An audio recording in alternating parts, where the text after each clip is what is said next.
જામનગરના કાલાવડ શહેરમાં સોનીની દુકાનમાં થઈ ચોરી સીસીટીવીમાં થઈ કેદ। કાલાવડ શહેરમાં માળવી ચોકમાં આવેલ મંગલ જ્વેલર્સમાં ચોરીનો બનાવ થયો।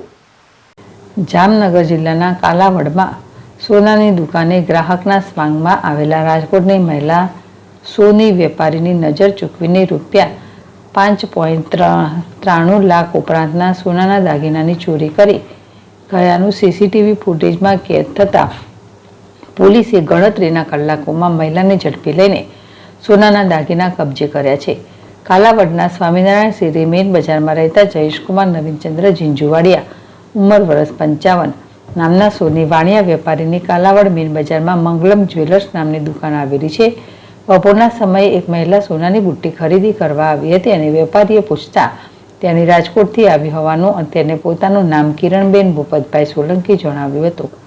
આ દરમિયાન ફોન આવતા વેપારી વાત કરતા હતા ત્યારે મહિલાએ વેપારીની નજર ચૂકવીને સોનાના જુદા જુદા દાગીના ભરેલ પ્લાસ્ટિકના 3 ડબ્બા જેમાં સોનાના પેન્ડલ, સોનાના જોડી, સોનાના 23 ઓમકાર, સોનાના 73 નાકના દાણા તેમજ રુદ્રાક્ષના 3 પારા તેમજ બાળકોની વીંટી લક્કી સહિત કુલ 79.300 ગ્રામ સોનાના દાગીના ₹5,93,854ના દાગીના ચોરી કરી ગઈ હતી।